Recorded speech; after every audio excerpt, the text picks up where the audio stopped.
Everybody,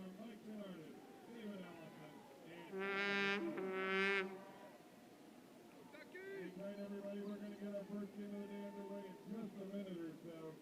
The Dodgers Dark Side coming up next. Good morning from Milwaukee, Wisconsin at the bracket play for the college championships. Oregon Fugue versus Pittsburgh Danger. And both of these teams on our live streams yesterday. I'm Emmy Fitzgerald with Laurel Oldershaw. And Laurel, we have a story of two different programs. One very storied Oregon versus a Pitt strong program, but fairly new to this perennial scene. Definitely. Oregon, you know, we saw a lot of championships winning back. Now I'm going to forget all of the years, but having multiple championships in the eras of Lou Burris in 2015, 2013, and 2010, most recently. And Pittsburgh, this is the best they've ever done at Nationals, winning all pool play games. Both two come from behind yesterday versus UNC, University of North Carolina, as well as University of British Columbia. They're coming out today. This is the best finish they've ever had, really being led by Carolyn Normile, their Callahan nominee. Whereas on the other side, looking at Oregon, this is a team of big names. So they actually have two Callahan nominees, Ella Hansen from this year and Haley Walrus from last year, as well as a number of rookies. You think about Rachel Hess from HB Woodlawn, one of the great schools in the DC area, who will also be playing on Space Heater Ultimate, a new mixed team from the area. So a lot of name recognition, a lot of history for this University of Oregon team, and a lot of, you know, not a ton of expectations for the Pittsburgh side. Talking to the coaches earlier, they said that's kind of been a benefit for them, not having that outside pressure and really being able to focus on themselves and focus on their own game has been a huge perk. So the first pull is live. The game is underway. It lands out of bounds. Pitt will start on offense. Pitt in the dark blue jerseys, Oregon in the white. Hannah Blizzard walking it up to the brick mark. This is a quarterfinal game in the championship bracket at the college championships. She swings over to Kosowski. Big swing around to Schreiber. It's a good space throw, good for Schreiber to attack. And back to the three handlers across. So you see a junky kind of clam zone look right now. A lot of Oregon taking spaces rather than people. And that's a D from Oregon. Now they are in their break opportunity. Walrus with the huck. And that is completed to Ofterheide. Now Oregon in the red zone looking for the first score and break of the day. Early start, 8 a.m. local time. And Walrus is looking for the end zone. That will actually go over right inside the boundary fence. And another opportunity for Pitt. In Oregon, that's a lot of their strategy for the day. So one of their big keys is going to be the same as yesterday. Play hard, play fast, have fun. You're going to see Hansen and Walrus a lot behind the disc, making those deep hucks, trying to get the game moving, and catching up to follow through in the end zone. Strike cut from Pitt. And there's a huck. Carolyn Normile, eyes on the disc. She catches it. Immediate dish. Now Pitt on their goal line, looking for the hold. Finds an opening. Katie Schreiber with the first goal of the day. And that assist is coming from number 12, Sarah Russick, someone we normally see on the other side of the score, actually from Normile herself. So it's great to see Normile doing a lot to get the movement going downfield. So Pitt will hold and score their first offensive possession.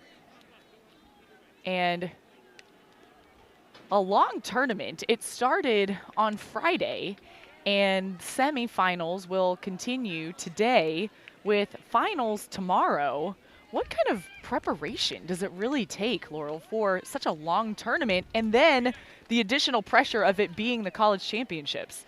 Definitely. So unlike other tournaments, right, most ultimate tournaments are 2 days, Saturday and Sunday, and you're playing 7 games in a course of that time. Some tournaments are 3 days, and you might play 8 or 9 games in a course of that time. This is a game where this is a tournament where you're playing about 8 games if you make it to finals in a course of 4 days. And so that just means you're going to have to really have a focus from both the players and the coaching side on endurance. We need to be able to wake up for 4 days straight and want to execute our own gameplay. Besides that, it's just coming out and doing the same things that they've always been doing the whole season. So great pull from Normile. Hansen centers over to Walrus. And overthrown, looking for Caldwell. Now Pitt with an opportunity to go up 2. However, they do have a lot of yards to make up. A deep cut right off the bat. Over the top, but it's caught. Ilongo resets to Normile. And that's intercepted. Hansen in the power position, known for her great hucks in the fast receiver Caldwell, but great rundown, just out of reach. Another chance for Pitt. And there's that gameplay we see. One thing that Pitt did a really great job on that first offense is they kept their spacing really well. It is a little windy, not as much as it was yesterday, but enough that if you don't flick your wrist hard enough and with enough spin, it will pop up. So Normile on the front cone. And that's intercepted. Hansen goes around to Walrus. Walrus straight to the end zone. And a layout from Caldwell. That is a score. And Caldwell is definitely going to be on the receiving end of a few of those deep goals. She has the speed as well as, and you saw it earlier with Hansen, not only the speed but the legs to really make those very large cuts. Caldwell, another really great undercutter as well, as we saw in the Ohio State game yesterday, going up against, or working with Ella Hansen really well on those give and goes. So great downfield cutter in Walrus, as we saw, and expectedly so, going to be on the throwing end of those. So tied at 1 apiece. Pitt will go back on offense. And taking another look at that score, Walrus putting just the right amount of angle on that disc for Caldwell. She laid out, but it was still inbounds. Yeah, Caldwell's a playmaker, so she's going to make those. And that's kind of the thing about this Fugue team, right? They're going to be really pushing the pace, looking to fire into the end zones, allowing their players to go and make those big bids that they know they can make. So a lot of confidence and faith in those players. Ella Hansen, of course, a Callahan finalist this year. The awardees will be announced later today. And Pitt on offense, 3 handlers back, swinging near sideline, gaining yards up the field, nearly to midfield. Yeah, you still see this junkie zone. And actually, right here in the transition was where Oregon got beat last time. But in the transition, they do a good job here, just a little bit of an underthrow. So Oregon with the opportunity to go ahead. There's the huck. And running for it was Amy Turner, but not there. However, it does allow Oregon more field for Pitt to work, the full field. Normile with the disc. Nice backhand around. Layout is inbounds. Sarah Russick. And that's a hand block from Ofterheide. She'll check it back in for Oregon.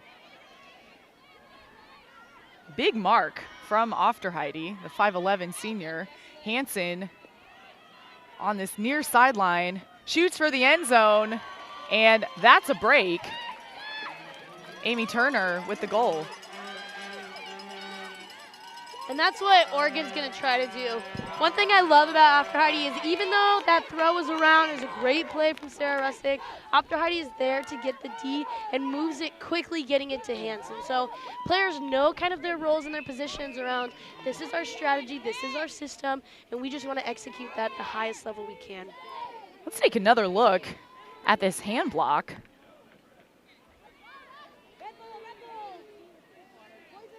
And the disc going to the sideline, really athletic play to keep it in bounds. Definitely a great leading pass. Maybe you want to lead her just a little bit less, but that is a great leading throw and space throw and trust throw from Normile to Rustick. So Oregon goes up by 1 early.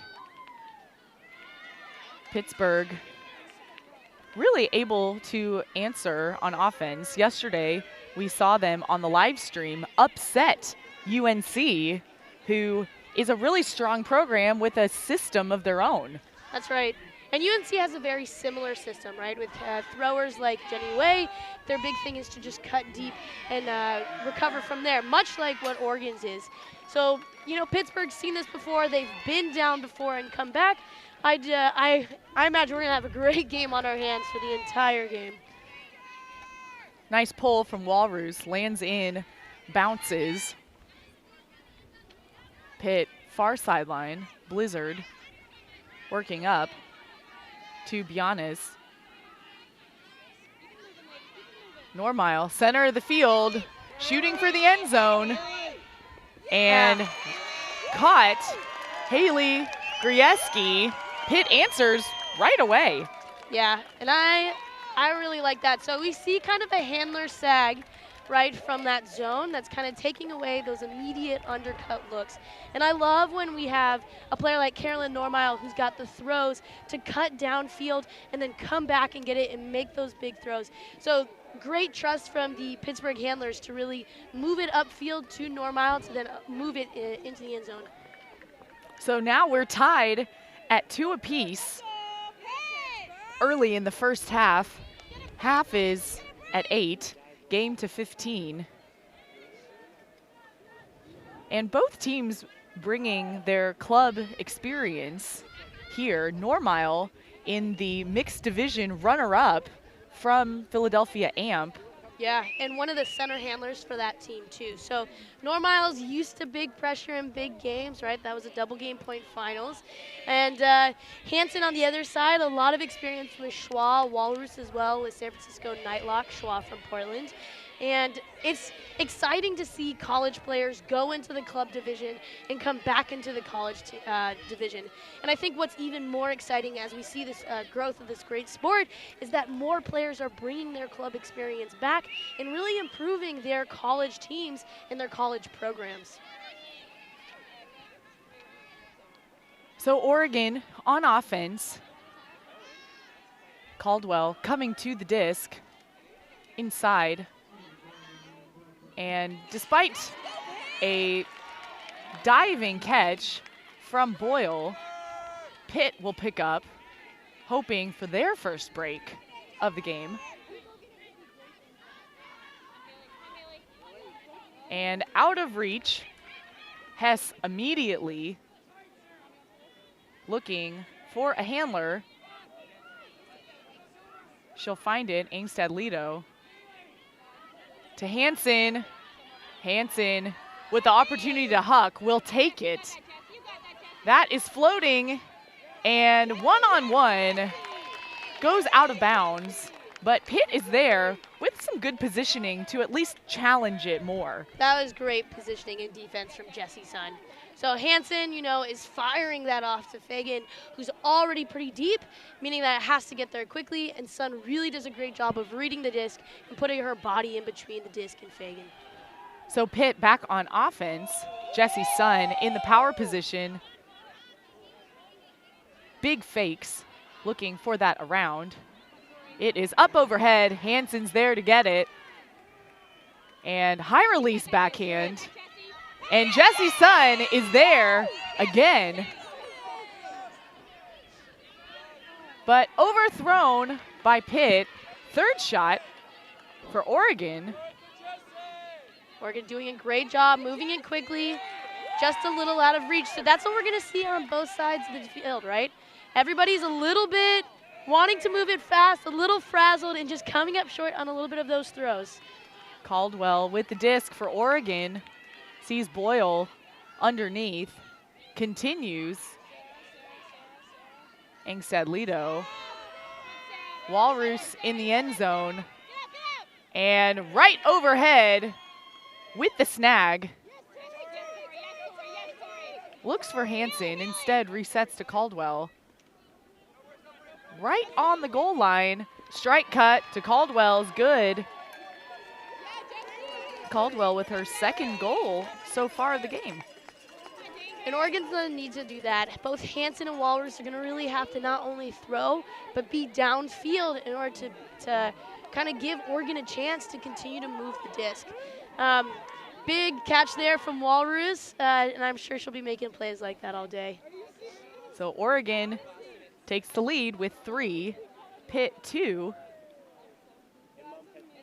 And looks like a timeout has been called on the field. Both teams with different styles. But you also, so we have different styles, and we also, I think, have very similar game plans right now. Both teams really looking to huck and run, get the disc moving fast, get the disc moving deep, take up space so that they can execute on defense. A lot of hucks thus far. One big thing that we've also seen on the defensive side is both teams are using some type of junkie zone to try to mitigate those hucks and try to slow teams down. The question will be, do you see Danger kind of coming out with a 2-person cup, whereas Oregon's doing a little bit more of a junkie zone with a 3-handler sag in order to really take away those initial undercuts and then allow the disc to move around, which has been very effective on Danger's offense, who's been throwing it away a couple times. So at this point, I think it's going to be whichever team is able to execute those IO breaks most, as well as which team is able to shut down the other team's flow through really taking away those hucking opportunities and being able to make the defensive plays when the disc goes deep. And the bracket play is spread out throughout the day for everyone to be able to watch. The folks here in Milwaukee able to watch as much Ultimate as possible because obviously the other quarterfinals in the women's division happening now is Texas versus Colorado. Early, Texas has taken a 2-0 lead. That is over Colorado. That a regional matchup. Fierce rivalry, both really great programs. Yeah, that's one thing when you know Ultimate's made it is when we'll have 2 screens with being able to see both of those games at the same time because that's going to be a good one. We'll keep you updated with scores all day. Coming up soon in the 8:30 slot is University of North Carolina versus Stanford Superfly in a rematch of last year's semis between UBC and Dartmouth. So back on the field in action is Pitt on offense. 3 handlers back.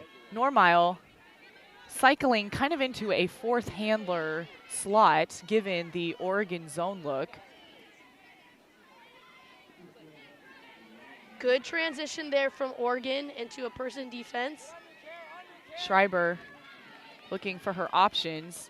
She finds Blizzard and Normile immediately catches and releases, finds Sarah Russick in the end zone to tie it up. And you see on that point, we had Shay Davis from University of Oregon doing kind of an ISO mark on Carolyn Normile to take her away from the play and try to slow her down. But you see in this replay, Normile still able to get the huck on that transition with person defense and finding one of her favorite targets, Sarah Russick, in the end zone. So trading points, the past couple of points so far, tied at 3. A trip to the semifinals is on the line. The winner will play the winner of the Texas-Colorado game. That's right. And remember, though, you know, right now it's tied, except Oregon is up a break. So meaning they do have an opportunity to kind of take this game away. And it's pretty hard to win at this point for Pitt if they do not break back. So they're going to want to push that pressure on defense. So Pitt with the disc to pull. Normile. Such a strong force who's able to take her experience and pass it along to her teammates, which is then really evident. You can kind of see confidence seems to have a cascading effect. Definitely. And you think, too, when you compare programs, right? This Oregon program, they're right now being supported on the sideline by Jesse Schaffner and Caitlin Brunick. Their coaches are both Oregon alums, so they have the institutional knowledge that Pittsburgh doesn't yet have. Really nice dump throw from Walrus to Hansen. Hansen over the top to Boyle, up the line. But Jessie Sun, third block so far in this game. Yeah, Sun is going to have to have a great game, especially on the defensive side. Unfortunately, Ultimate is a team sport in the sense that you need more than one person to score. So Normile can't do it all on her own. Sarah Russick can't do it all on her own. But Jessie Sun being able to step up, all of Pittsburgh being able to step up, it's what's going to make them a team win today. Sun into the power position, puts up the backhand huck. 3-on-1, but Hansen, strong, deep defender. She gets it to Boyle. However, there is a call at the throw. Actually, there was a stall call. So the throw will go back. So stall, only 10 seconds to throw. Different teams have different strategies with that, Emmy. You see some wanting to get it off the sideline, maybe it's stall 1 or stall 2, whereas other teams trying to give their cutters a little bit more time to develop their cuts and maybe looking for their dump closer to 5 or 6. And then many teams, and we kind of see this now, maybe 1 second too late, having that 8 or 9 second stall, big deep throw to just kind of get it out of that space. So the stall was no contest. So Oregon will pick up inside of half field, looking for the end zone, but that throw right down the line didn't have enough inside to come back into play. And because it didn't come back into play, Pitt kind of re-getting that field position. So Oregon, unfortunately, not really able to change anything about that. And I would say that's not what their game plan should be right now. You know, if you're not able to really execute on offense, you want to put the other team in a worse position. Haley Grieski with the disc for Pitt, and she overthrows Normile. So another opportunity for Oregon. Hansen, she overshoots. Jessie Sun's there and finds an opening across the field, and another overthrow. Maybe just a little bit of nerves. Everybody's excited to move it as quickly as possible. Definitely.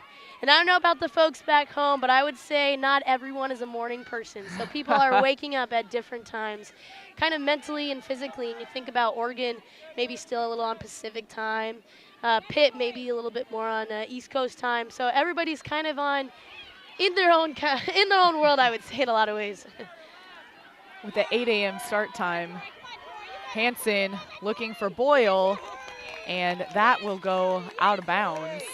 And a lot of those hucks have been sailing out of that back far right corner on your screen, meaning that a lot of the wind is going to be putting it out there. So for Hansen and Walrus and Normile and all those other deep huckers, they're going to aim it closer to this and try to score in this kind of bottom right-hand corner on your screen. Normile to pick up in that corner, though, it's not the easiest place to start from, let's say that. So she throws kind of an outside in, looking for the center of the field, like you mentioned. Hansen is there right away to Walrus. Oregon so good in that transition offense, picking up immediately to get some movement.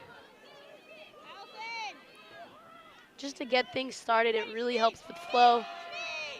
Angstad Lido looking for Walrus, and there is a block from Lakshmi Ilongo. That's a big D.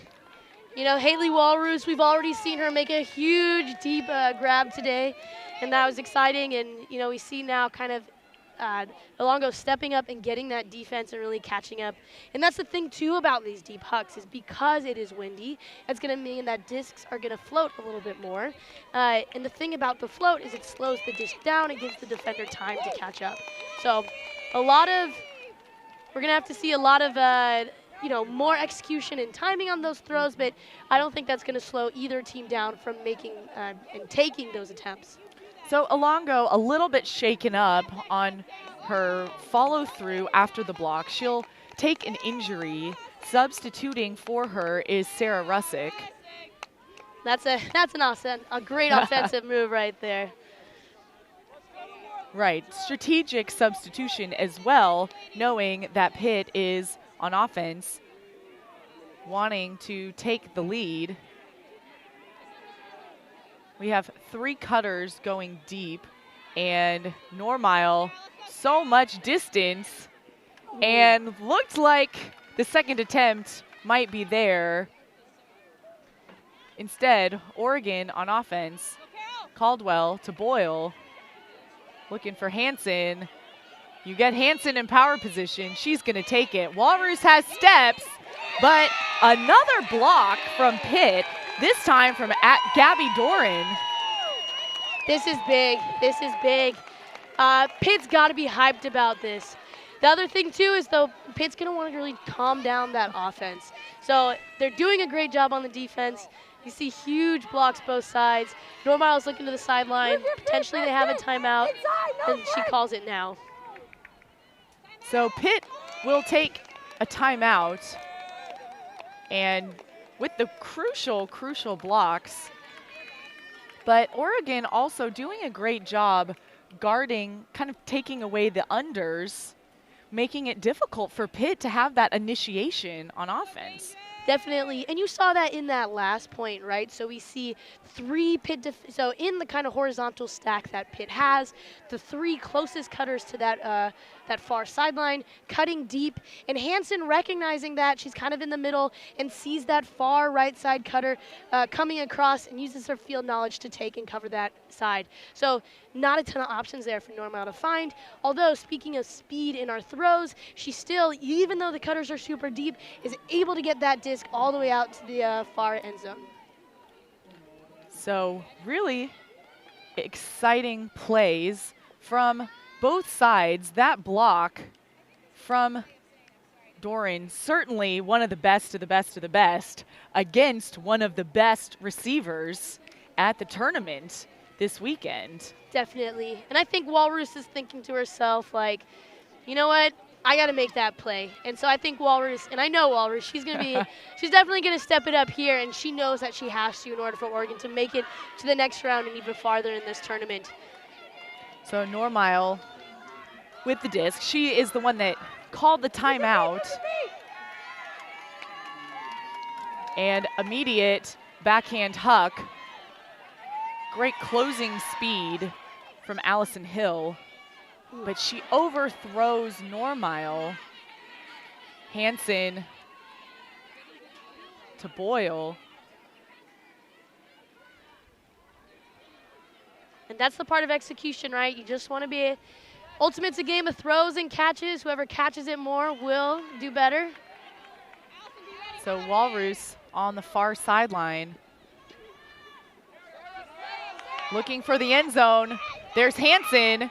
Can Pitt get another block? They won't. Hansen gets the score. Oregon hangs on for that point. And that's the part, too, where Hansen, I think, in the same way we talk about Walrus being a deep cutter, Hansen's going to also be a deep cutter there, too. Getting that connection between the two, kind of taking advantage of their experience and their knowledge of one another and their team chemistry. So not the result that Pitt was hoping for coming out of the timeout. Always discouraging when you call a set play. Clearly they were executing the set play, but then those continuation throws, Oregon taking advantage and taking the lead by 1. Definitely. And that to me is where you kind of see the institutional knowledge come in. So Oregon's thinking, we've been here before, we've made many turnovers on this stage before, and we've also been successful on this stage before. Whereas Pitt maybe doesn't really have that kind of knowledge to fall back on. I think one of the big key things for Pitt right now is going to be to slow the offense down slightly, make sure they're hitting their open players. They have great flow. They've done a great job at maintaining their spacing, and actually their throwing, where their decision making. However, it's been their throwing execution that has been kind of their crux right now. And thank you everybody for tuning in this early Sunday morning. You know, we have some really anxious fans from both sides. Join the conversation on Twitter and Instagram using hashtag USAU D1Champs. And make sure you give a follow or subscribe. Pitt finding an opening. Schreiber trying to stay in. There's the greatest attempt. No good. Looking to see if Schreiber was out of bounds. She wasn't, so the disc will check back in. Actually, she was out of bounds. So they will go back of Blade, but incomplete. Pitt with another opportunity on offense. Over the top to Russick. And she finds Katie Schreiber.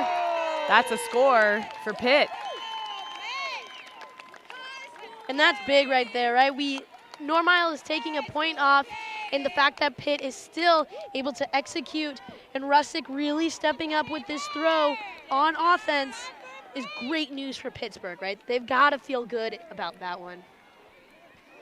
So much athleticism from Katie Schreiber, the junior from Philadelphia, making the cross-state trip over to Pitt for college. And Ella Hansen, Oregon, such a strong, strong force. And you see in the background, their coach wearing a white dress today. That's right. Coach Nish is getting married next week, so congrats. You see the umbrella out to prevent those tan lines. But they had a deal on the team that if they had a certain amount of no-turn play or points yesterday, that she would wear a white dress today on stream. And Oregon was able to access that, or to succeed with that. Raise your hand if you've ever had weird tan lines after an ultimate tournament. Yeah. Can't see us on screen, but I have both of my hands. We have all of our hands up. All the hands are raised. The leg stripes are my favorite from the sliders and the braces. It's like Neapolitan ice cream after the end of the season. Exactly. Back on the field, lots of hang time for the pull. It lands inbounds. Hansen will pick up. You see a junk look here from Pitt. Good find from Hansen in the middle to Caldwell. Pitt now transitioning into person defense. That was a really great transition. Hess over to Hansen. Up the line to Caldwell. Continuing to Walrus. She got a hand on it, but just a little too much zip. Yeah. Pitt's getting a little bit beaten, though, on the unders, if I could be a little critical. So I think Pitt's going to have to step it up. It looks like they're forcing or hoping Oregon's going to do another deep huck when you have Jessie Sun kind of hanging in the back to make more deep blocks. So Normile with the disc up and over. Now Ilongo. Good use of the space there. Being able to move it kind of from one side of the field to the other. And Normile sees two Pitt receivers in the end zone. Allison Hill says, I've got this. And that's Pitt with a score. A score and a break. And that is an amazing throw right there. One of the reasons that Normile is one of the best throwers in the game right now. Able to kind of lean out, step across her receiver.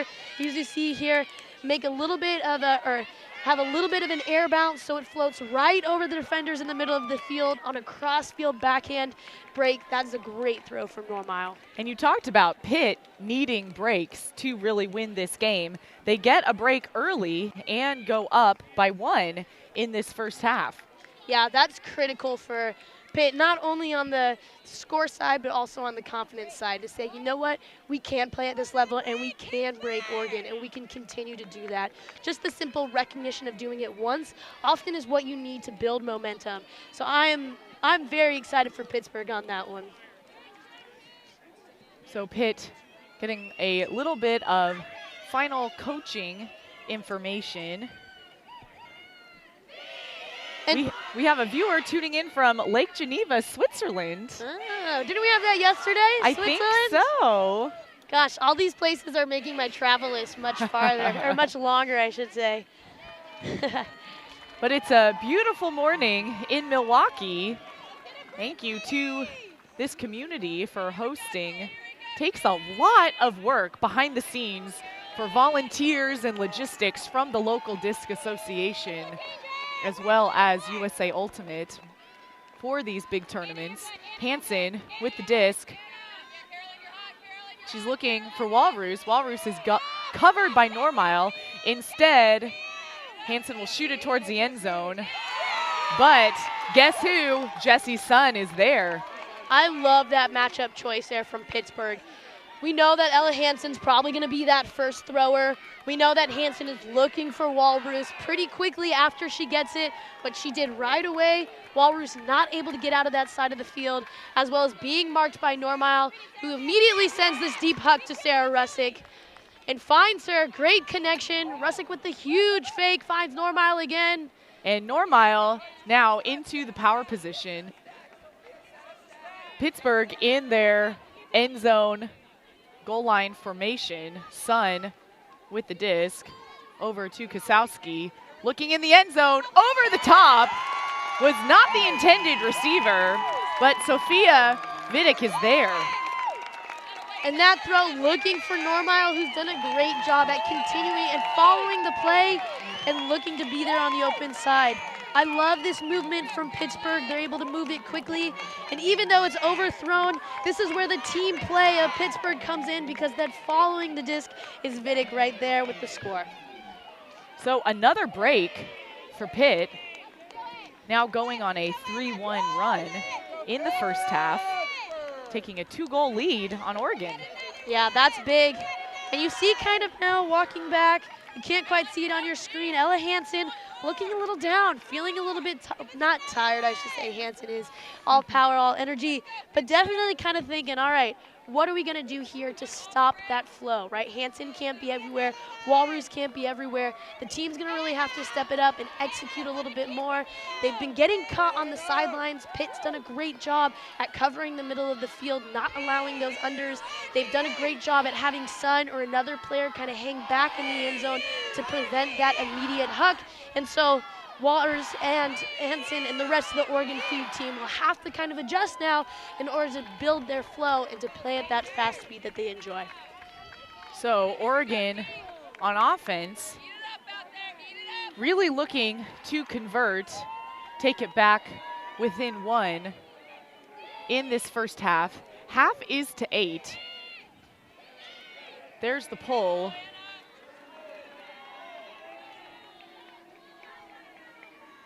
Hansen with the disc. You see a poach kind of in that middle space. Definitely. And you can't see it on the screen, but for the first few points, you really have Alongo just waiting in the back, just kind of almost cherry picking, right? Wanting that deep huck to come off and just preventing Oregon. When they look, they see her down there and they're not going to take it. And overthrows Walrus. That sideline just really tricky. Definitely. for Oregon. And the other part too, right? We saw those first few points, both teams being able to score in 2 to 3 passes, whereas having somebody hang back in that end zone means that Oregon's got to make 10, maybe 12 passes, and not as it's a little harder that way. And looked like a 50-50 ball going up, but Pitt is there. Vidic with the great hands to Blizzard right away. And out of reach for Grieski. So another opportunity Walrus picks up. And underneath to Ofterheide. Rogers to Ofterheide, just bobbling out. So the chance for Pitt to go up by 3, which would be their biggest lead of the game. Yeah. Inside of half field. Straight shot to Grieski. Grieski doesn't have a mark. Here comes Ofterheide. Blizzard to Grieski. And Ilongo is in the end zone. And Pitt tacks another one on. That's a great play from Pitt. There's 2 big things on that point, and you see it here, the flow that Pitt has and the trust in the system to move it from one side to the other. So their downfield cutters are really looking and expecting that flow of the game. Similarly, Oregon, one thing they did not do on that transition defense from Pitt is take advantage of the fact that because Pitt had turned it over, they didn't have a deep defender there to cover that deep space. So they really need to get somebody, potentially more than one person, cutting right away into that end zone to get that huck and to move them back into their gameplay that they know and love. So timeout is called. You can see the Oregon huddle, several players with wet washcloths on their heads, around their necks. Jesse Schaffner handing them out on the sideline. You can see Hansen with one around her neck. Even though local time is 8:40 a.m., it is pretty sunny at about 80 degrees with a hot sun already. That's right. And Ultimate, we are classic for playing tournaments, and if you're playing a tournament, you need big grass fields, and if you're playing on a big grass field, there aren't really a lot of trees out here, so we're not going to get a lot of shade. Players know that. That's why you see a lot of them in hats. Normile does this a lot with the bucket hat when she comes off, just to make sure she's cooling her body temperature down and trying to take advantage of as much shade as she can get. And for a lot of these players, this is probably the warmest temperatures they have faced so far in the season versus in the middle of summer in club season. You're used to some of those workouts. Oregon, Pacific Northwest, you know, much cooler temperatures, as is Pennsylvania. Definitely. And you have the issue, right, of teams such as actually here in the Midwest of Madison and Minnesota not being able to practice outside until mid-April just because there's snow on the ground. So a lot of, definitely a heat they might not be used to this season, but a heat we can all expect. So Normile with the pull. Oregon looking to convert after Pitt going on a 4-1 run. Hansen surveying inside to Caldwell. Caldwell overthrows. Good tight defense, though, from the Pitt side, making those continues really tough. That's right. You had Normile on Walrus, really marking the unders, and Jesse Sun with the center field task of just kind of covering that end zone. We see here now Normile with the deep hug doesn't connect to Russig, but it puts Oregon back in their end zone with Sun able to just hang out in the backfield and hover that deep. So Oregon sees Caldwell one-on-one. Walrus with the follow, and then the layout from Caldwell. Oregon answers, gets back on the board. And ironically, right as I was talking about Jessie Sun being in the end zone or the backfield is when she came to mark her player under, opening up that space for Walrus and Caldwell deep. So great recognition from Oregon there. Great follow from Caldwell to be there as well. And Walrus is just going to do a nice tip. She could maybe lead Caldwell a little bit better so she's not laying out, but Caldwell's going to make that play. That's her now second layout catch in the end zone today. Best of the best of the best. Caldwell's second layout catch and third goal so far in this first half. A critical hold for Oregon, as Pitt had 3 breaks in a row. Before that, they're still down by 2. If Pitt scores on this point, they'll take it to half. That's right. And one of the big things, right, is Oregon's able to get that break. Walrus now in 4 out of the 5 assists for this game. Doing a lot of work, but she's not going to, they're going to have to find time to really allow Walrus and Hansen to rest so that they're able to maintain their time for this entire game. And you see that now, both Walrus and Hansen are off the field, taking a little breather, needing to recover it and come back strong for the second half. Or I should say this next point, because who knows what could happen right here. Oregon hungry for a break. They have a lot of athletes on the line. Hess to pull.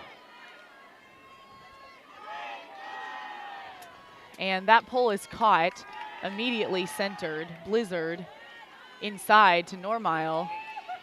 Over the top to Schreiber. And again, Pittsburgh doing a great job at just maintaining their space. When you have a player like Normile who can make those inside throws and cut through that defenses, Pitt just needs to maintain their spacing. Right on the goal line. Looking for the around. We'll find it in Normile. And inside flick, shot. Will it stay in bounds? And it won't. So an opportunity for Oregon to break, but they have to go the full 70 yards to do so. Ofterheide to Turner. Resets to Hess. Ofterheide. Ofterheide with that backhand. Clifton, she loses the hat, keeps the disc, and that's a break. That's a break for Oregon. And that point, critical and representative of both teams either losing their system or executing it. We see this huge hug from Ofterheide and a great rundown by Clifton. And that's exactly the gameplay that Oregon's going to want to have. Whereas on the other side, in the end zone, Pitt with their spacing, they've been executing it the entire field width, but they just get caught in that corner with one too many handlers, so there's not an open space for the upline cut. And that's when you see Normile's throw just going out of the back end zone. So Oregon capitalizing on the opportunity from the first turn from Pitt. Clifton, so much closing speed. You could see the determination in her body language to get that goal. So now they are down by 1. 2 in a row. But if you're Pitt, you score here, you take it to half. If you get broken here, now it's tied. 2 completely different scenarios. Yeah. You know, in a lot of ways, this is a mental point, right? You don't want to get tied. You want to make sure you go to half because Oregon does get the disc out of halftime. But in a lot of ways, it's just another point for Pitt. And they've been a team that's focused internally this entire season, particularly here in this tournament. And I expect them to kind of remain that focus and not worry about the score and just worry about executing their spacing and timing, with Oregon coming down in a junk look again. Walrus and Hansen taking another breather on this point as Pitt is looking to take it to half. Over the top, you see Ofterheide closing in, but Ilongo catches it. That leaves an open receiver in the end zone, and Pitt will take it to half with the Rustic score. And that's a great recognition from Pitt. We saw them do a lot of this yesterday against UNC, where they attacked the middle of the field and they catch the defender, especially Jenny Way in the deep, coming under, which leaves that deep cutter open. So great spacing, great execution there from Pitt. They're going to want to keep that up as they go into the second half. So Pitt will hold from offensively, and some exciting breaks really on both sides of the disc in this first half. But Pitt will take it. They're currently up by 2. And we are going to take a short break. When we return, we will have the second half of action in this women's quarterfinal. I'm Emmy Fitzgerald with Laura Oldershaw. You're watching the USA Ultimate College Championships presented by Fulcrum Media.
Welcome back to Milwaukee, Wisconsin. We're at halftime in this women's quarterfinal round at the USA Ultimate College Championships.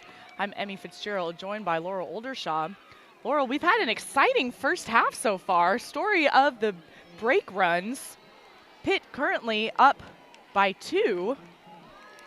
What do you really think is going to be then the game plan for Oregon in this second half to try and come back? Definitely. So going into this game, Oregon's a team that wants to have fun and play fast, which means big hucks. They haven't really executed those deep hucks and that deep kind of game look towards towards the end of that first half. And so I imagine they're going to want to get back to that game plan. When we looked, though, at the stat sheet, we thought that, I got to be honest, I thought Normal was going to be involved in every other point, and she's only been involved in 3, throwing 3 assists, whereas on Oregon's stat sheet, you have Walrus and Caldwell and Hansen pretty much taking up the entire list. So I think we're going to see Oregon have to really diversify who's scoring and who's making the assists, whereas Pittsburgh has done a really great job at spreading out that responsibility. Another big thing Pittsburgh has done has been to slow down that pace of Oregon. So Oregon's going to need to get better at executing on the unders and opening up the deep hucks by pulling in Jessie Sun, who the one time she did get pulled in was one of the few times Oregon did score. So Oregon will start on offense for this second half. The winner earns a trip to the semifinals. And the pull is underway. It's caught, centered to Hansen. Caldwell underneath, immediately back to Hansen. And we see Jessie Sun. You can't see it in your screen, but Jessie Sun is just hanging out in the deep space. And there she gets pulled in. Hess is going deep. Hess open a little, Jessie Sun recovering. But then we see the kind of that Oregon drop there on the under, and they need to really kind of keep that together. And they were hoping for that deep look with Hess, a very fast receiver. Instead, Pitt will pick up far sideline. Still have about half field to go. Inside to Blizzard. There's the end zone look. And Pitt starts the second half with a break. And there's the deep game that Pitt is executing really well.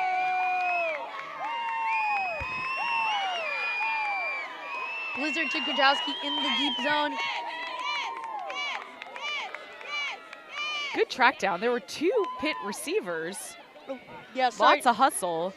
Not Grajowski, Jazurski, my bad on that one. But the key thing is, Oregon is getting beat at their own game right now, which I'm a huge Oregon fan. I got a lot of friends on that team, so it's kind of hard to watch. But, Oregon's also a tough team. They have been pushed down before and have come back from worse deficits. So they can definitely recover. They're going to have a lot of energy, and they're going to have to start doing it soon because at some point, Pitt is just going to need to execute on offense to continue to win this game. So Pitt will go up by 3.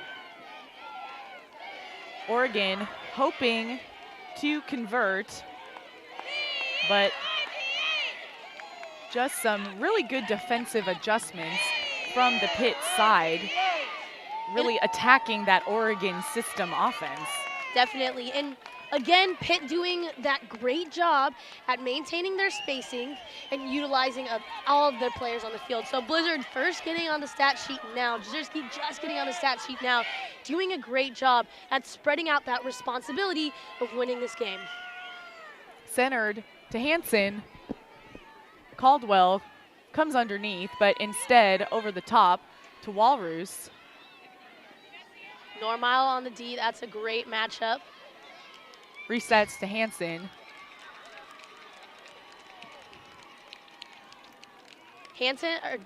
Sun pulled out of that end zone, and that's when Walrus gets the look. Sun catches up, shows off her speed, does a help defense. That sandwich defense that we kind of go over when we learn of having that offside player for the defense come in and kind of sandwich the offensive cutter in in Walrus. Getting those 2 superstars mixed up. They're going to tease me for that one later. We know who you are. Yeah. Pitt now in the power position. That outside in flick After Heidi, tall defender. She gets the block, and she gives her own outside in, this time to Walrus. Up the line, Caldwell stays in bounds. Looking to swing it off the line. Doyle. And she shoots it. Hansen on Normile. Normile on Hansen. Normile with the interception. That's big. It's all plays like that I have to resist from screaming into the mic so we don't hurt the viewers' ears. And now Pitt with another chance. Overthrown. A leading pass, but a little bit tough on day 3 of a tournament. Resetting to Hess. After Heidi is there, instead threading the needle to Caldwell.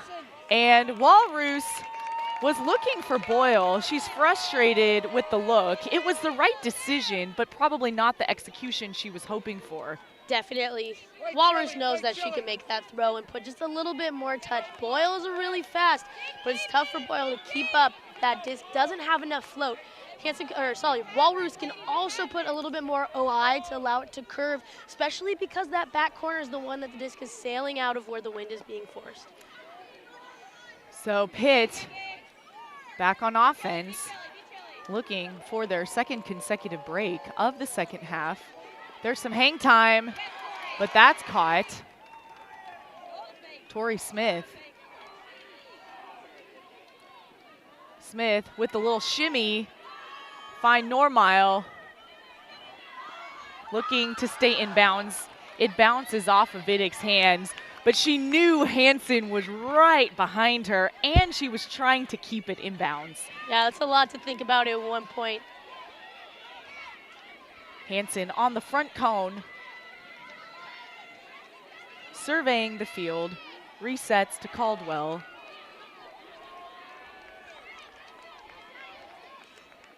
There's Hess.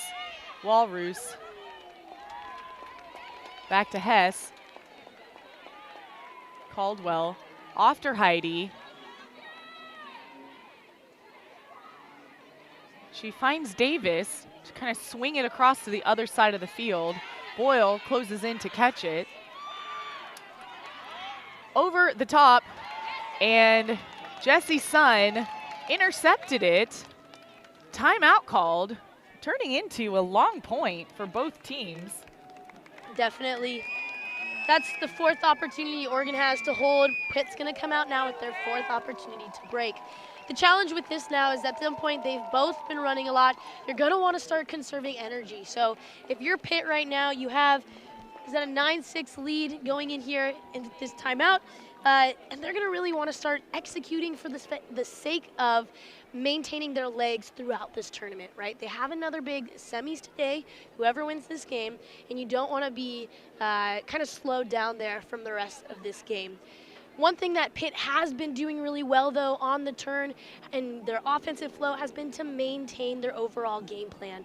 They've been able to get those deep hug opportunities from Normile. They've been able to spread the field well with their spacing, and the last thing they need to do is just execute on those throws.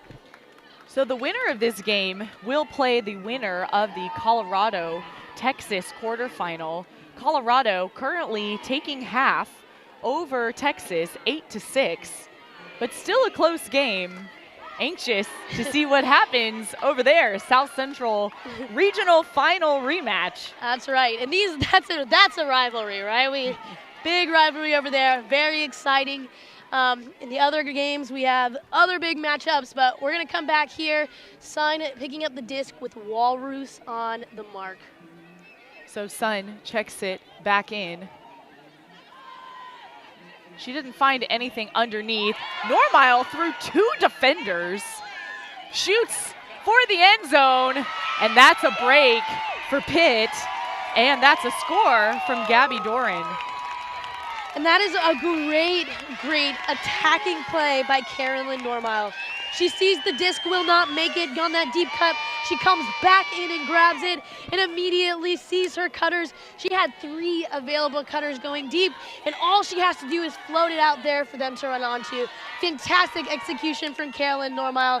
Clearly one of the best of the best of the best.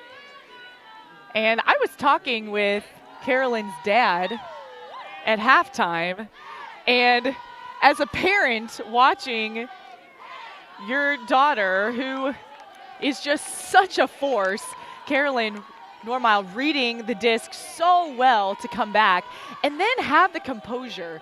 A lot of times for players, it's hard to make a big play like that and then to have enough balance in their own posture and core strength to then be able to throw a throw that was so well put. Yeah, Normile, though, is used to that, right, with her experience on AMP. Her and Anna Thompson from the University of Pennsylvania doing a fantastic job at recognizing when you have to make the offensive play as well as the defensive play. I think we've all seen Thompson's big layout D on double game point. So we're going to see that pressure, though, continue here from Pitt. So Oregon running up to pick up the pull is Hansen. Walrus open over the top. Underneath to Caldwell. Walrus, straight shot, and that is a quick and needed score. Rodolante with the goal. And that's the offense that Oregon needs. One thing to recognize, you didn't have Sun on that point, right? So maybe you're giving Sun a little bit of a rest. Maybe this is the part where the coaches start to take into consideration, okay, how can we give our players more legs going deeper into this tournament, knowing we don't have this game finished, because every team, there is a skill to closing a game, but how can they do that as all of the players on the entire roster and not just burn out those top players in Normile and Sun? So Pitt still with the 3-goal lead. They have 10, Oregon 7. It's a game to 15. The clock you see on the screen is to hard cap. So soft cap is 20 minutes earlier than that. So about 17 minutes away. Does not seem like we will get into a soft cap scenario. However, it's a game of runs. This is the time for Oregon to go on a run if they want to tie it up. That's right. And speaking of runs, we take a look at the other quarterfinals games out there. Dartmouth is right now leading 7-3 on University of British Columbia, and Stanford is up 8-3 at halftime against University of North Carolina.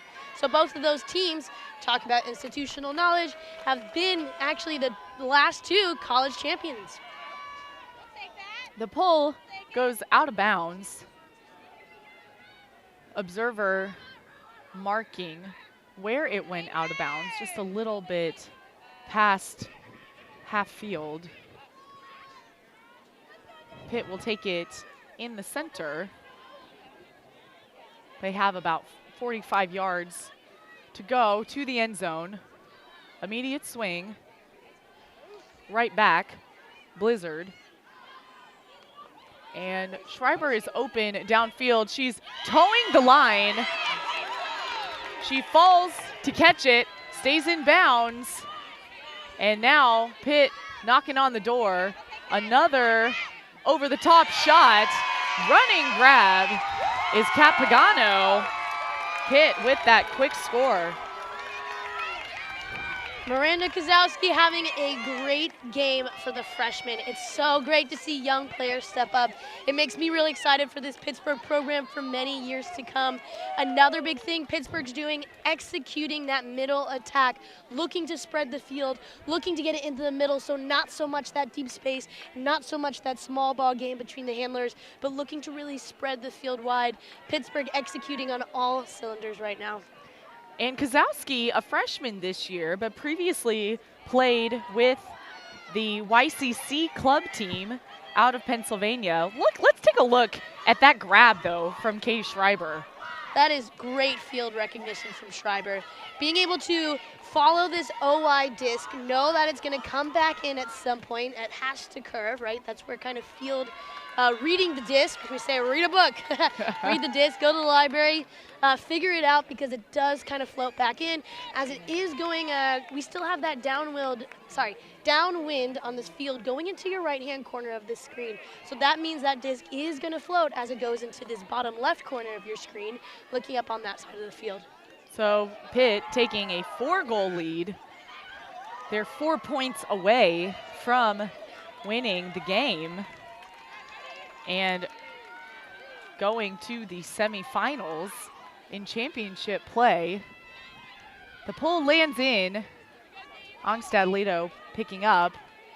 Hansen strikes, and instead Hess will fill into that handler space.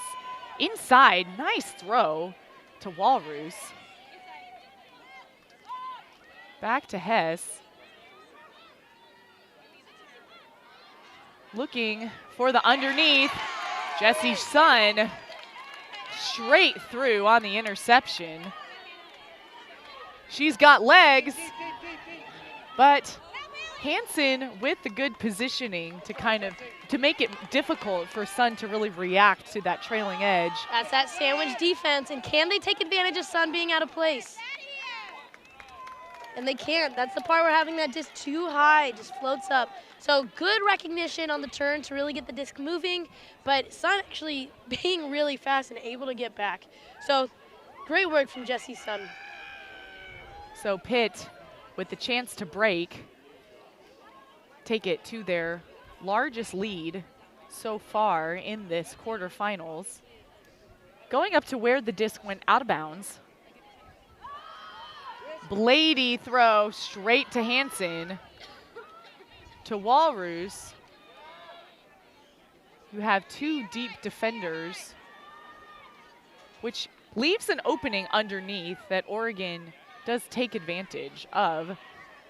Hess puts that up, and Rogers was trying to react to it, but that just fell a little bit too quickly. That's a really challenging throw to make right there.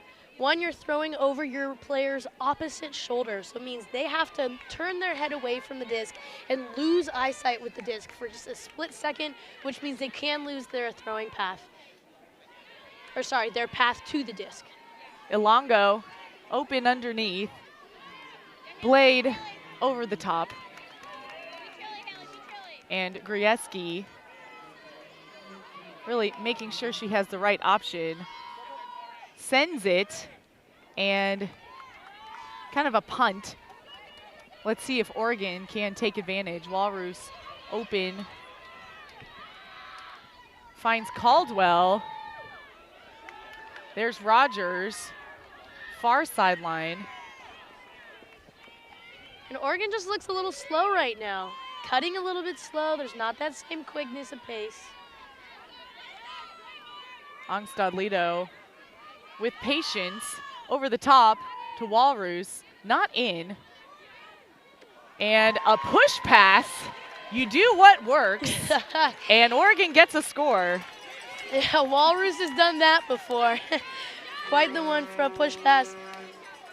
And that's her 6th assist of this game, Walrus. So clearly doing a great job at cutting deep and being able to then get the next score going. The thing is, though, is Oregon looks tired. One of the things that was successful on Pitt on the turn and those break opportunities was that they were able to move the disc down the field, attack that middle of the space, getting 20-yard throws rather than actually going for the deep huck. The other part about that strategy is they're doing the deep hucks primarily to wear down the Oregon defenders, who happen to also be the best Oregon offense on the turn as well. So great work there from Pitt, just sticking to the game plan, focusing on themselves, and they bring out an incredible O-line now with the same kind of people we've been seeing of Kozlowski, Normile, Russick, Vidic, all the great stars that we've had, both scoring and being effective players. So Pitt still up by 3. They will receive it on offense.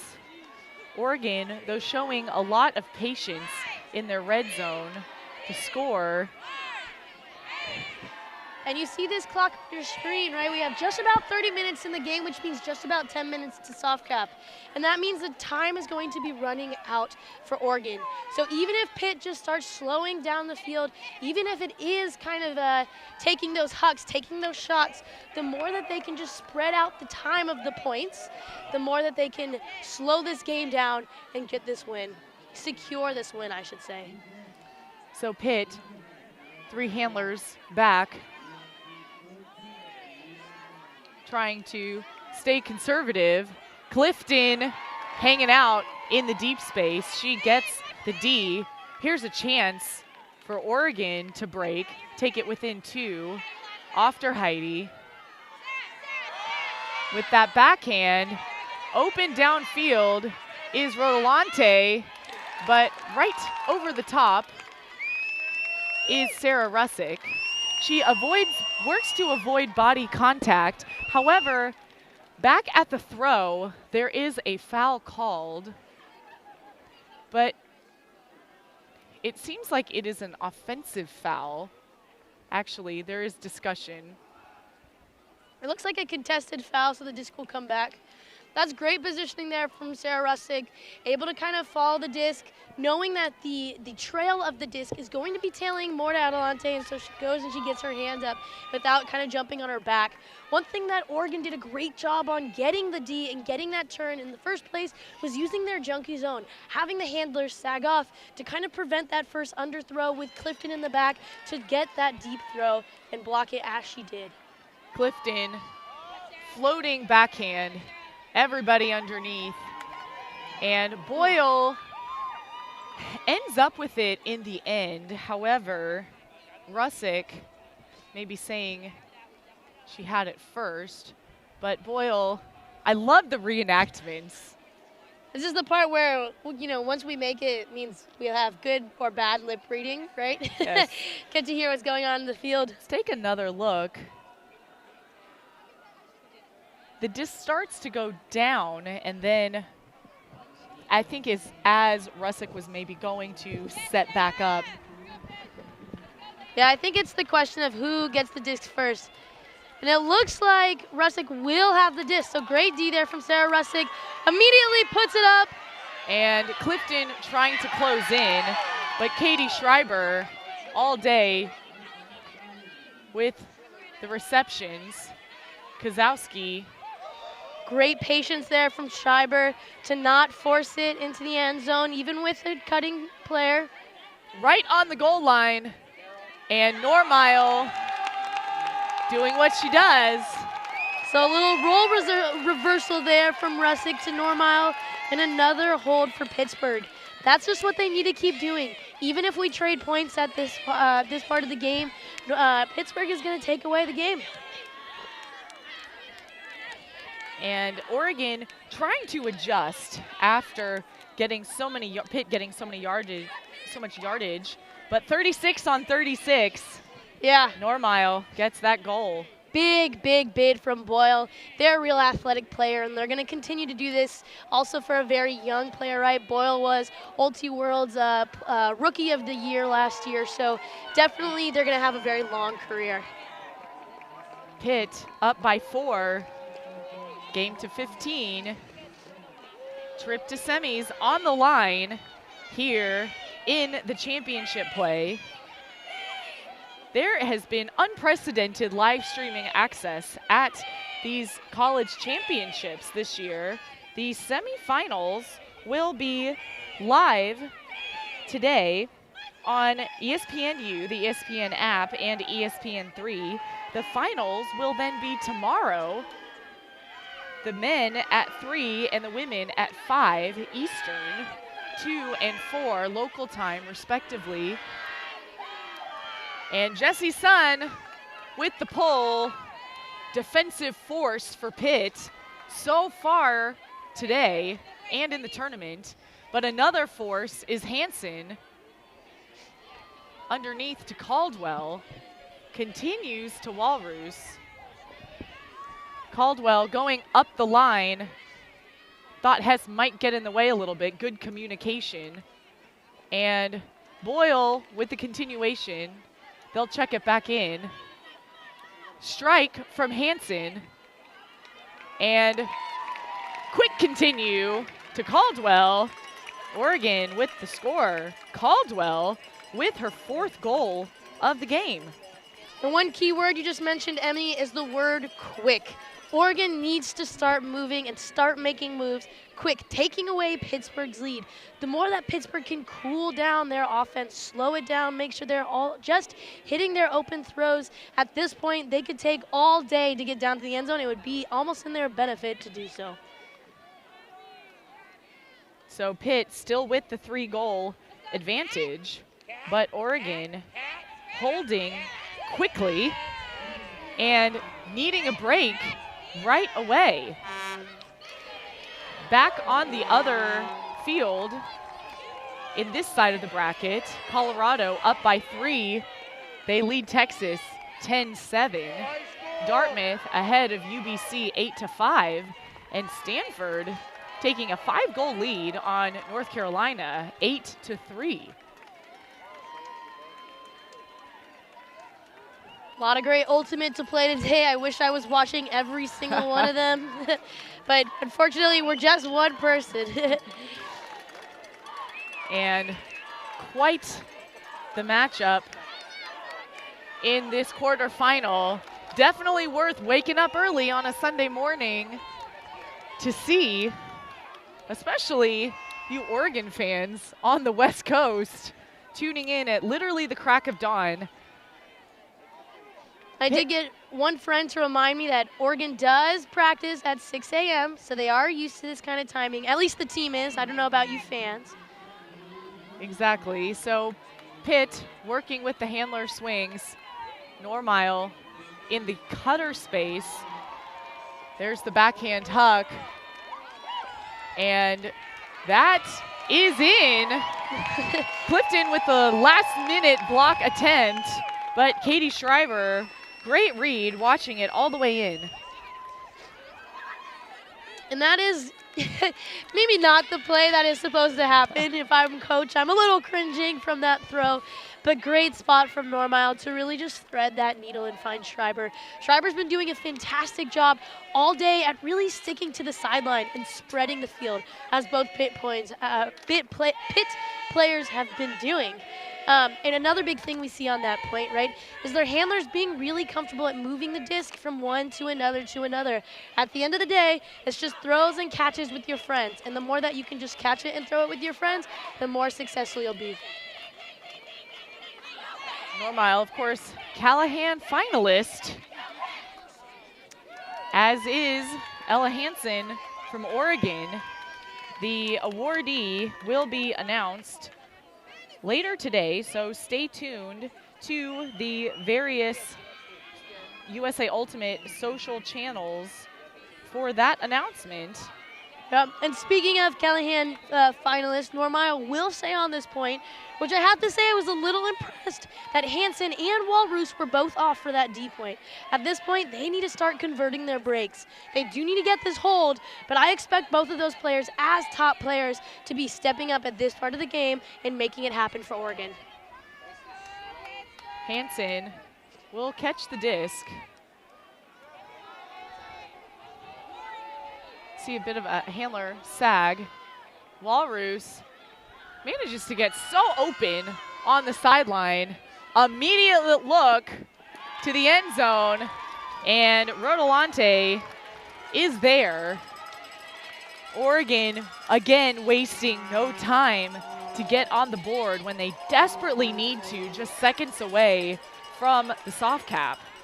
And that's the part where you kind of get Jesse's son to bite on the under and to open that space up for Rodolante going deep. Nice shot from Walrus to send a really zippy throw out there so it gets right to her right away. One other thing Pitt did in there is they kept Normile kind of in the defense in that mid space to take away that mid space, but it did open up the unders for Walrus to get it under.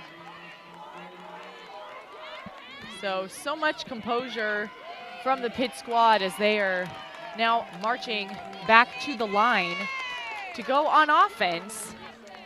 If they score here, it's game point.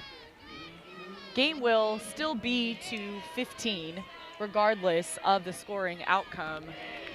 And Normile is going to stick on, as well as Blizzard. They've both been key parts of this Pittsburgh offense. And they just have to, again, maintain that hold. At this point, it's all execution and closing. All teams need to be closing teams. Pittsburgh has a chance to really prove that they're that kind of team now. Coach rushing off the field with the time constraints. Hansen to pull. It's a roller. Pitt trying to keep it from rolling out of bounds. They will, and center it. You got a little junkie. That's great defense and great decision making from Blizzard right there. There's a handler sag right now, taking away those immediate spots. And Clifton in the deep space again. Hansen will immediately pick up. Normile hangs it just a little too long. Great defense from Clifton. Caldwell going up line to Hansen. You put her in power position. She takes it, and Clifton trying to get it on the dive, but it hits the ground first. And that's, again, that was a fantastic cut from Clifton. Unfortunate kind of dive. That just dropped, I think, a little faster than either of them were hoping. So checked in, Hannah Blizzard. Over the head of Miranda Kosowski. So Hansen walking to pick up.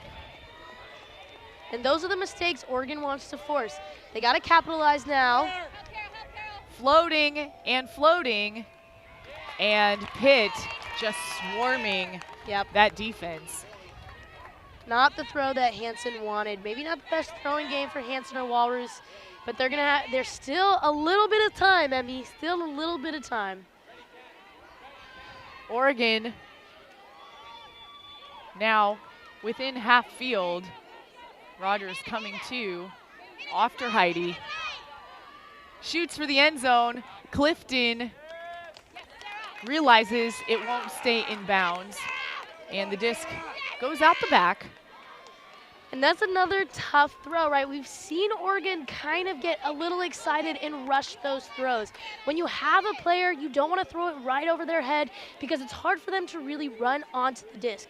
You want to give them a leading throw into one of the end zone corners for somebody to run into. It's much easier to catch as a cutter. Another high swing. Kosowski is there. Caldwell with the close Callahan opportunity. And nice diving attempt. Lynn, be honest. Back to Kosowski. Resetting to Pagano. Far sideline is Blizzard. She takes the shot, but that's just a tough spot for those deep looks, especially for the IO flick. Definitely. And one other part, as we're kind of in the theme of hucking and throwing decisions, if we think about the field as in thirds, you don't want to throw a huck to somebody cutting from that same third because it's a very small lane to hit. Pittsburgh doing that there. Gives Fugue now the break opportunity. Big Heidi. Huck. Sees Caldwell. Ooh. An uncharacteristic drop from Caldwell. She goes up with two hands, but it was also over her head, which is a more difficult read. Definitely. Caldwell cutting from this far third, though, so good on not being in the same third. And got to be honest, that's just kind of what's very representative, I think, right now of this game for Oregon. They're just not executing on the little things that they normally do really well. So Pitt, another chance to get to 14.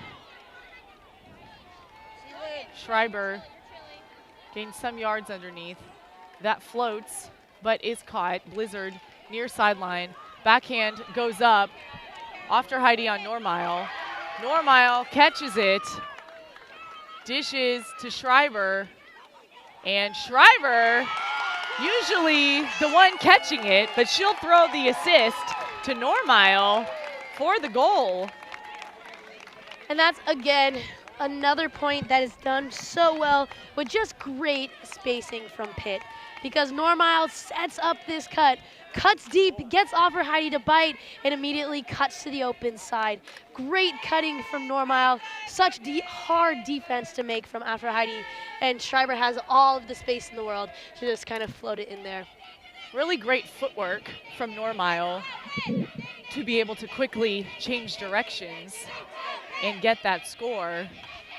Pitt, with a break, will win. That's game point for them. However, Oregon will be on offense, and they had the looks and opportunities, but sometimes it was a decision, sometimes it was execution, just not falling like they would hope it would.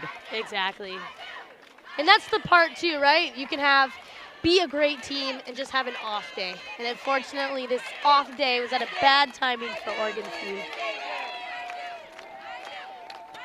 But a lot of hope from this team. You see a lot of young guns making big plays, and Rachel Hess and Maddie Boyle. A lot of excitement, I think, for future years to come for Oregon Fugue.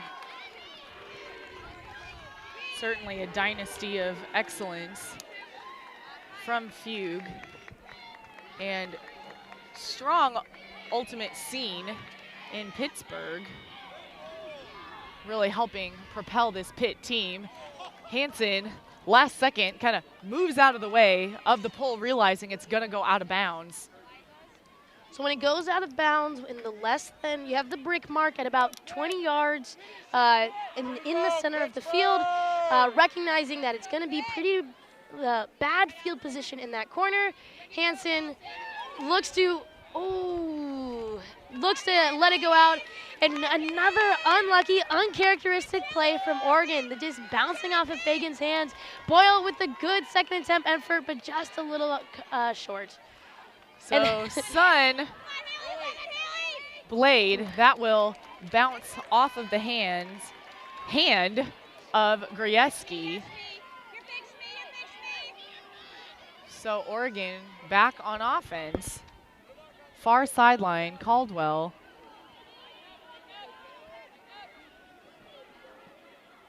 Resetting to Hansen.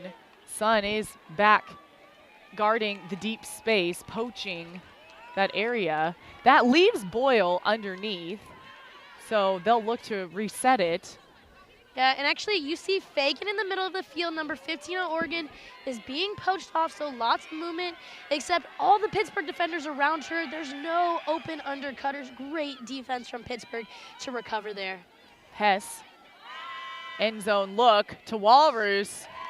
Walrus, so comfortable, gets the score. And great work there from Oregon.